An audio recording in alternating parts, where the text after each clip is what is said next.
പാലക്കാട് തദ്ദേശ തെരഞ്ഞെടുപ്പിന്റെ പ്രചരണത്തിൽ നിറസാന്നിധ്യമായി കൊണ്ടിരുന്ന സമയത്താണ് രാഹുൽ മാങ്കൂട്ടത്തിനെതിരെ കഴിഞ്ഞ ദിവസം വീണ്ടും ലൈംഗിക ആരോപണവുമായി പെൺകുട്ടി രംഗത്ത് വന്നിരിക്കുന്നത്. ഇതിനു തെളിവായി രാഹുൽ മാങ്കൂട്ടത്തിന്റേതെന്ന് പറയപ്പെടുന്ന ശബ്ദരേഖകളും വാട്സ്ആപ്പ് ചാറ്റുകളും പെൺകുട്ടി പുറത്തുവിട്ടിരുന്നു. അതുകൊണ്ട് തന്നെ രാഹുൽ മാങ്കൂട്ടത്തിൽ ഇപ്പോൾ പ്രതിരോധത്തിലായിരിക്കുകയാണ്. പലരും രാഹുലിനെ വിമർശിച്ച് രംഗത്ത് വന്നിരിക്കുന്നു.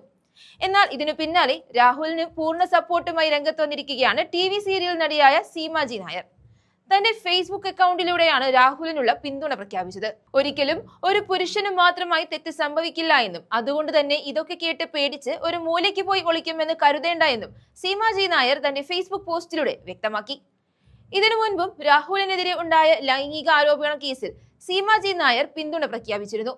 രാഹുലിന്റെ അവസ്ഥ കാണുമ്പോൾ തനിക്ക് ഉമ്മൻചാണ്ടിയാണ് ഓർമ്മ വരുന്നതെന്നും സീമാജി നായർ അന്ന് പറഞ്ഞിരുന്നു.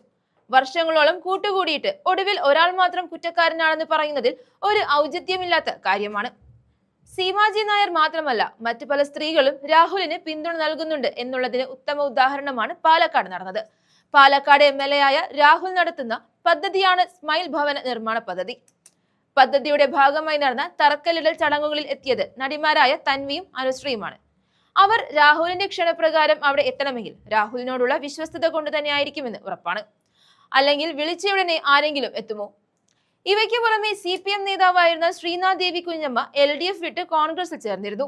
കോൺഗ്രസിൽ ചേർന്ന അന്ന് ശ്രീനാഥ് ദേവി ഒരു കാര്യം വ്യക്തമാക്കി. രാഹുലിനെതിരെ പരാതികൾ ഉന്നയിക്കാൻ റിപ്പോർട്ടർ ചാനലിലെ ഒരു വനിതാ മാധ്യമ പ്രവർത്തക തന്നെ നിരന്തരമായി ശല്യപ്പെടുത്തിയിരുന്നതായി ശ്രീനാഥ് ദേവി ആരോപിക്കുന്നു. ഇതിലൂടെ ഒരു കാര്യം വ്യക്തമാണ്, രാഹുലിനെ കരിവാരിത്തേക്കാനുള്ള ഒരു നീക്കം തന്നെയാണ് അണിയറയിൽ നടക്കുന്നത്. നിലവിൽ രണ്ട് സാഹചര്യങ്ങളാണുള്ളത്. ഒന്ന്, തദ്ദേശ തിരഞ്ഞെടുപ്പും നിയമസഭാ തിരഞ്ഞെടുപ്പും അടുത്തുകൊണ്ടിരിക്കുന്നു. രണ്ട്, ശബരിമല സ്വർണ്ണപ്പാളി വിഷയത്തിൽ നിന്നും ജനങ്ങളുടെ ശ്രദ്ധ തിരിക്കുക എന്നീ ലക്ഷ്യങ്ങളോടെയാണ് രാഹുലിനെ ഇപ്പോൾ ക്രൂശിച്ചുകൊണ്ടിരിക്കുന്നത്. എന്തൊക്കെ ചെയ്താലും ജനങ്ങളൊന്നും മറക്കില്ല എന്ന് സർക്കാർ ഓർത്താൽ നല്ലത്.